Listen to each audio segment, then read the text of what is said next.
Hi, good morning, classmates. Kelvin, thank you for discussing the introduction of ABC, its terminologies and limitations.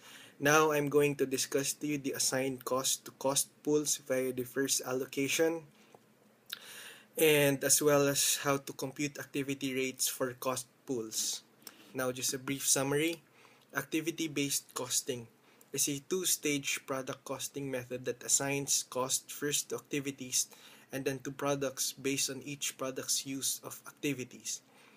An activity is any discrete task that an organization undertakes to make or deliver a product or service. ABC is based on the concept that products consume activities and activities consume resources. Now, the first stage allocation in an ABC system is the process of assigning functionally organized overhead cost derived from a company's general ledger to the activity cost pools. So, ABC attempts to more accurately assign overhead cost to the users of overhead by focusing on activities. No, the basic principle is that activities which are tasks, operations, or procedures are what cost to be incurred. All activities of an organization can be linked to use of resources. So, a cost pool is a collection of costs that are related to the same or similar activities. So, the basic principle is to identify the activities or the cost objects involved in manufacturing products and to match them to those activities which with the cost they cost. So, to reduce the number of activities, the common activities or those caused by the same factors are grouped into activity cost pools.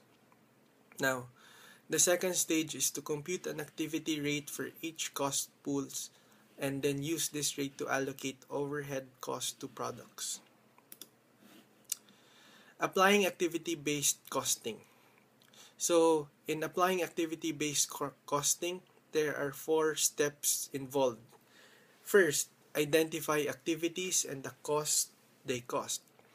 Group number 2, group similar activities into activity cost pools. 3, determine an activity rate for each activity cost pool. And 4th, allocate overhead cost to products using those activity rates. Now, I'll discuss to you step 1. So, step 1 involves identifying activities and the cost they cost. This is commonly done through discussions with employees in the production departments and through review of production activities. The more activities, the more accurately overhead costs are assigned. So, it is essential that we must understand the actions performed which drive costs to properly identify the activities. So, the second step is to trace overhead costs to cost pools. So, this is assigning activities and their overhead costs to cost pools. These costs are commonly accumulated by each department in traditional accounting system, and some costs are traced directly to a specific activity cost pools.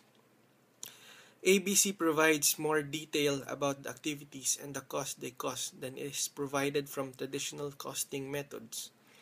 To form cost pools, companies look for costs that are caused by the same or similar activities within each activity level. Pooled costs include only those costs related to the same driver.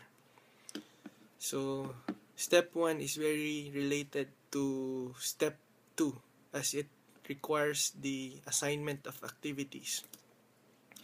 Now, step 3 is the determination of activity rates. Step 3 is to compute activity rates used to assign overhead costs to final cost objects such as products. Proper determination depends on, first, proper identification of the factor that drives the cost in each activity cost pool, and 2, proper measures of activity. Identifying the cost driver is that activity causing costs in the pool to be incurred. Next, an activity driver is a measure of activity level and is determined for use as the allocation base. To compute the activity rate, the total cost in an activity cost pool is divided by the measure of the activity.